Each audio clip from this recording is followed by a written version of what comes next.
Hello दोस्तों, नमस्कार। एक बार फिर से आपका स्वागत है। तो दोस्तों, आज है हमारा चंद्रवंश का सेकंड टॉपिक। तो दोस्तों, इससे पहले हमने पहले टॉपिक में पढ़ा था सोमचंद्र से लेकर गरुड़ ज्ञानचंद तक। तो आज डिस्कस करेंगे हम भारती चंद्र से लेकर रुद्र चंद तक। तो दोस्तों, पसंद आए तो लाइक, शेयर और सब्सक्राइब करना ना भूलें। तो शुरू करते हैं हम भारती चंद्र। तो जो भारती चंद्र का कार्यकाल है वो 1437 से 1477 तक क्या था, भारती चंद्र का कार्यकाल था। पहला है हमारा भारती चंद्र के पवाड़े कुमाऊं इतिहास में प्रसिद्ध हैं। तो किस चंद्र वंश के पवाड़े कुमाऊं के इतिहास में प्रसिद्ध है, तो वो भारती चंद्र के पवाड़े कुमाऊं के इतिहास में क्या है, प्रसिद्ध हैं। सेकंड है हमारा पवाड़े में भारती चंद्र व कुमाऊं की वीरांगना कौन थी, भागा धोन्य के द्वंद्व युद्ध का वर्णन मिलता है। तो जो भारती चंद्र के पवाड़े में है उसमें किस किस के युद्ध का वर्णन मिलता है, तो भारती चंद्र व कुमाऊं की वीरांगना भागा धोन्य के द्वंद्व युद्ध का वर्णन हमें प्राप्त होता है भारती चंद्र के पवाड़ों से। अगला है हमारा चंद वंश का सबसे साहसी व पराक्रमी राजा था। तो भारती चंद्र क्या था, चंद वंश का सबसे साहसी व पराक्रमी राजा था भारती चंद्र। भारती चंद्र के समय डोटी या नेपाल के शासक जयमल था। तो भारती चंद्र के शासनकाल में डोटी डोटी डोटी में किसका शासन था, तो वो थे जयमल का। तो दोस्तों, इससे पहले हमने पढ़ा था सोमचंद्र। तो सोमचंद्र के समय डोटी या नेपाल का राजा कौन था, उस समय थे जयदेव मल। तो सोमचंद्र के समय कौन थे नेपाल के राजा, जयदेव मल। और भारती चंद्र के समय हो गए जयमल। डोटी के राजकुमार जो सीरा मंडल का प्रशासक था उसे रैका या राय कहा जाता था। तो जो डोटी के राजकुमार कहाँ थे, सीरा यानी कि डीडी8 में प्रशासक यानी कि शासक करते थे, उन्हें क्या कहा जाता था, रैका या राय कहा जाता था। भारती चंद्र के समय अगला है दोस्तों हमारा भारती चंद्र की सेनाएं में कटक या भारतीय यानी कि सेना का पर्यायवाची क्या होता है, कटक। तो कटक में क्या थे, समाज के सभी जाति के लोग थे। तो भारती चंद्र की सेना में क्या थे, सभी समाज के लोग भारती चंद्र के सेना में थे। भारती चंद्र की सेना का सोर घाटी की ओर कटकुनौला पहला पड़ाव था। तो भारती चंद्र का जो पहला पड़ाव था, उसकी सेना का जो पहला पड़ाव था वो कटकुनौला था। तो ये कटकुनौला कहाँ है, हमारे सोर यानी कि पिथौरागढ़ में स्थित है ये कटकुनौला।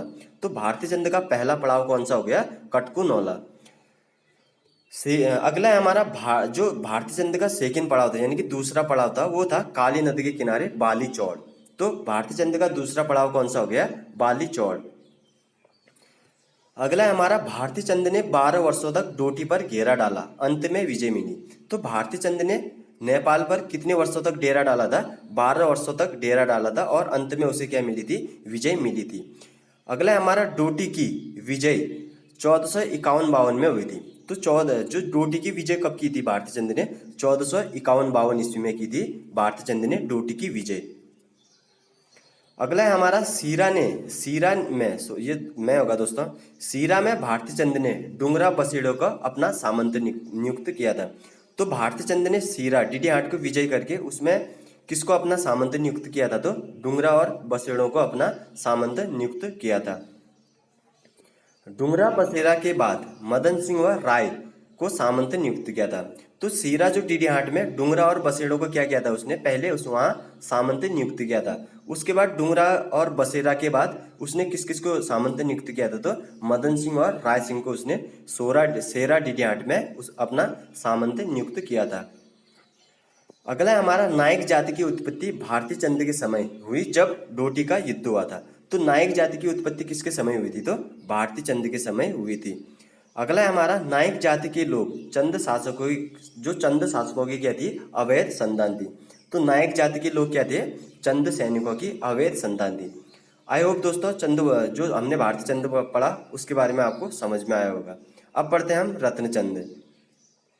तो दोस्तों, जो रत्नचंद का कार्यकाल था वो था 1477 से लेकर 1488 तक। तो रत्नचंद का कार्यकाल हो गया 1477 से 1488 तक। तो भारती चंद का पुत्र हो गया हमारा रुद्रचंद। वो गद्दी में कब बैठे थे, 1477 में गद्दी में बैठे थे रत्नचंद। रत्नचंद के समय डोटी में नागमल्ल ने विद्रोह किया था। तो जब रत्नचंद का शासनकाल था तो उस समय डोटी में किसने आक्रमण किया था, नागमल्लों ने विद्रोह किया था। रत्नचंद ने नागमल्ल को पराजित कर पुनः डोटी पर शाही वंश का अधिकार किया था। तो रत्नचंद ने किया था, नागमल्ल को हराकर यानी कि डोटी में किस वंश की स्थापना की थी? शाही वंश की स्थापना की थी रत्नचंद ने। रत्नचंद ने थल के राजा सूरसिंह मेहरा को भी पराजित किया था। तो रत्नचंद के समय थल का राजा कौन था? तो सूरसिंह मेहरा थे, उनको भी रत्नचंद ने पराजित किया था। तो दोस्तों रत्नचंद के बारे में इंपॉर्टेंट इतना ही था। अब पढ़ते हैं हम कीर्तिचंद। तो कीर्तिचंद का जो शासनकाल था वो 1488 से लेकर 1506 तक था कीर्तिचंद का शासनकाल। तो रत्नचंद का पुत्र होता है कीर्तिचंद, वो गद्दी में कब बैठते हैं? 1488 में। रत्नचंद के बाद उसका पुत्र कीर्तिचंद 1488 में गद्दी पर बैठते हैं। कीर्तिचंद ने 12 मंडल विशोधी, खगमराकोट व शूनरा को अपने राज्य में मिलाया था। तो कीर्तिचंद ने किस किस को अपने राज्य में मिलाया था? 12 मंडल विशोधी, खगमराकोट और शूनरा को अपने राज्य में मिलाया था। दिल्ली के शासक इस्लाम शाह सूर का शत्रु ख्वास खां चंद राज्य में शरण ली थी। तो दिल्ली में किसका शासन था? इस्लाम शाह का शासन था। तो उसका शत्रु कौन था? ख्वास खां। तो ख्वास खां ने क्या किया था उस समय? यानी कि चंद वंश में शरण ली थी रत्नचंद के समय। तो दोस्तों अब बात करते हैं हम भीष्मचंद के बारे में। तो भीष्मचंद का कार्यकाल कब से कब तक था? 1512 से लेकर 1531 तक भीष्मचंद का कार्यकाल था। भीष्मचंद ने चंपावत से राजधानी अल्मोड़ा हस्तांतरित की। तो भीष्मचंद ने चंपावत से अल्मोड़ा अपनी राजधानी हस्तांतरित की थी, लेकिन पूर्णतः इसने अपनी राजधानी हस्तांतरित नहीं कर पाया था ये, क्योंकि इसको वहीं मार दिया गया था भीष्मचंद को। अगला है अल्मोड़ा के खगमरे किले का निर्माण भीष्मचंद ने कराया था। तो जो अल्मोड़ा का खगमरा किला है उसका निर्माण किसके द्वारा कराया गया था? तो ये कराया गया था भीष्मचंद के द्वारा। चंपावत के बालेश्वर मंदिर से कराचल्य देव का 1223 ईस्वी का लेख प्राप्त होता है। तो चंपावत से किसका लेख प्राप्त होता है? तो वो बालेश्वर मंदिर से कराचल्य देव का 1223 ईस्वी का लेख प्राप्त होता है। अगला है हमारा कराचल्य देव के अभिलेख में 10 मांडलिक राजाओं का नाम उत्कीर्ण है।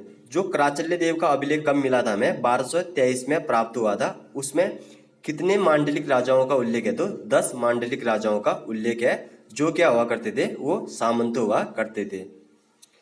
भीष्मचंद का उत्तराधिकारी बालो कल्याण चंद हुआ। तो भीष्मचंद का जो उत्तराधिकारी कौन हुआ?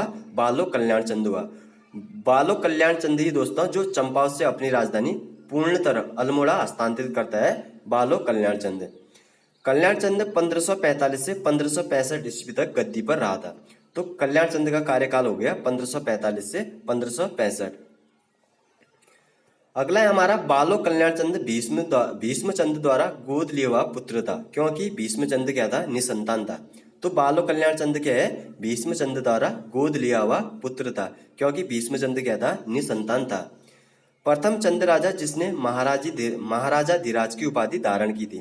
तो चंद वंश का ऐसा कौन सा शासक जिसने सर्वप्रथम महाराजा धीराज की उपाधि धारण की थी? तो वो थे हमारे बालो कल्याण चंद। यानी कि चंद वंश का प्रथम शासक हो गया महाराजा धीराज की उपाधि धारण करने वाला बालो कल्याण चंद। तो दोस्तों आप पढ़ते हैं हम उसके बाद रुद्रचंद। अब आता है दोस्तों बालो कल्याण चंद के बाद रुद्रचंद। तो रुद्रचंद का जो शासनकाल था वो 1565 से लेकर 1597 तक था। तो रुद्रचंद का कार्यकाल हो गया 1565 से लेकर 1597 ईस्वी तक। कल्याण चंद के बाद रुद्रचंद गद्दी पर बैठा था। तो कल्याण चंद के बाद कौन बैठा था गद्दी में? रुद्रचंद गद्दी पर बैठे थे। अगला है हमारा रुद्रचंद अकबर के समकालीन था। तो रुद्रचंद किसके समकालीन थे? तो अकबर के समकालीन थे रुद्रचंद। 1587 ईस्वी में अकबर की अधीनता स्वीकार की थी। तो रुद्रचंद ने अकबर की अधीनता कब स्वीकार की थी? तो 1587 ईस्वी में अकबर की जो अधीनता स्वीकार की थी रुद्रचंद ने।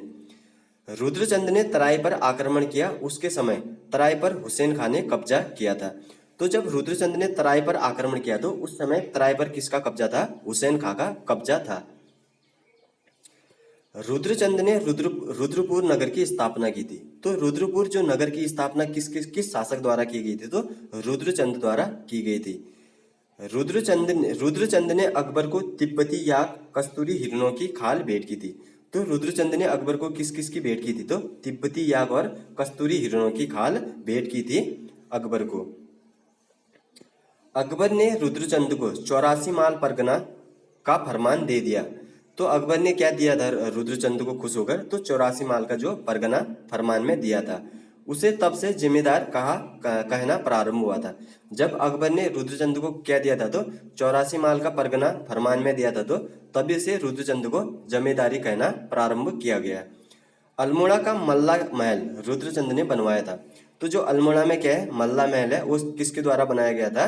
वो बनाया गया था रुद्रचंद द्वारा। रुद्रचंद ने गढ़वाल के सरोला ब्राह्मण की तरह कुमाऊं में चौथाने ब्राह्मणों की मंडली बनवाई थी। तो रुद्रचंद ने क्या किया था, जो गढ़वाल में क्या थे, सरोला ब्राह्मण थे, उसी की तरह कुमाऊं में क्या बनाए थे, चौथाने ब्राह्मणों की मंडली बनवाई थी। तो गढ़वाल में सरोला मंडल की स्थापना किसने की थी? तो ये अजय पाल ने शुरू किया था। गढ़वाल में सरोला ब्राह्मण की तरह कुमाऊं में भी जो चौथाने ब्राह्मणों की मंडली किसके द्वारा बनाई गई? रुद्रचंद के द्वारा बनाई गई। ओली ब्राह्मणों के वर्ग का काम ओले पड़ने पर सतर्क करना था। तो जो ओली ब्राह्मणों की नियुक्ति की थी रुद्रचंद ने, उनका काम था जब ओले पड़ने पर जनता को सतर्क कराना था। घरों का कार्य करने के लिए रुद्रचंद द्वारा छोड़े या छोड़ियों रखवाई गई थी। तो रुद्रचंद द्वारा घरों में काम करने के लिए किसकी नियुक्ति की गई थी? छोड़े और छोड़ियों को नियुक्त किया गया था रुद्रचंद द्वारा। सीरा के विजय के बाद अस्कोट, दारमा और जौहार रुद्रचंद के अधीन हो गए। जब रुद्रचंद ने सीरा डीडीहाट को जीता तो तब उसके अधीन अस्कोट, दारमा और जौहार रुद्रचंद के अधीन हो गए थे। अकबरनामा के अनुसार रुद्रचंद 1588 ईस्वी में अकबर से लाहौर में भेंट हुई थी। तो क्वेश्चन बन सकता है कि रुद्रचंद और अकबर की भेंट कहाँ हुई थी? तो ये इनकी भेंट हुई थी लाहौर में। ठीक है, तो और कब हुई थी इनकी भेंट? तो 1588 में अकबरनामा के अनुसार, हाँ दोस्तों, अकबरनामा के अनुसार रुद्रचंद और अकबर की भेंट 1588 में हुई थी। कब हुई थी? 1588 में। और कहाँ? लाहौर में इनकी भेंट हुई थी। चंदों के समय भूमि के मालिकों को थातवान कहते थे। तो चंदों के समय जो भूमि के मालिक होते थे उन्हें थातवान कहते थे। तो क्या कहलाते थे? भूमि के मालिक थातवान। जहांगीर ने अपनी आत्मकथा तुझके जहांगीरी में रुद्रचंद और अकबर की भेंट का वर्णन किया है। तो जहांगीर की क्या होगी? आत्मकथा तुझके जहांगीरी में। तो इसमें किस किस का वर्णन मिलता है? तो रुद्रचंद और अकबर की भेंट का भी वर्णन मिलता है। रुद्रचंद के बीरबल से भी मधुर संबंध थे। तो रुद्रचंद के क्या थे? बीरबल से भी अच्छे संबंध हुआ करते थे। रुद्रचंद का जो सेनापति था वो कौन था? पुरुषोत्तम पंत। तो रुद्रचंद का सेनापति हो गया पुरुषोत्तम पंत। रुद्रचंद के समय डोटी पर रेखा हरिमल का अधिकार था। तो रुद्रचंद के समय डोटी यानी कि नेपाल में किस राजा का अधिकार था? तो हरिमल का अधिकार था नेपाल में। रुद्रचंद ने बदाणगढ़ पर आक्रमण किया। तो रुद्रचंद ने कहाँ आक्रमण किया था? बदाणगढ़ पर आक्रमण किया था। इस युद्ध में रुद्रचंद का सेनापति पुरुषोत्तम पंत मारा गया था। तो पुरुषोत्तम पंत कब मारा गया था? बदाण युद्ध में मारा गया था। तो पुरुषोत्तम पंत मारा गया था बदाण युद्ध में। रुद्रचंद के समय 2 संस्कृत ग्रंथों की रचना हुई थी। यानी कि रुद्रचंद ने 2 संस्कृत ग्रंथों की रचना की थी। पहला था शयन शास्त्र और दूसरा था त्रिवेणिक धर्म निर्णय। शयन शास्त्र और त्रिवेणिक धर्म निर्णय किसके द्वारा रचित की गई? तो रुद्रचंद द्वारा ये रचित की गई है। अगला है हमारा, रुद्रचंद ने राज्य के युवाओं को संस्कृत के अध्ययन के लिए कश्मीर व काशी भेजा था। तो रुद्रचंद ने जो राज्य में युवा थे, संस्कृत पढ़ना चाहते थे, उनको कहाँ कहाँ भेजा था? कश्मीर और काशी भेजा था रुद्रचंद ने। तो दोस्तों आज के लिए इतना ही। अब जो भी चंद वंश बचते हैं हम तीसरे टॉपिक में बात करेंगे। तो दोस्तों पसंद आए तो लाइक, शेयर और सब्सक्राइब करना ना भूलें। तब तक के लिए जय हिंद, जय भारत।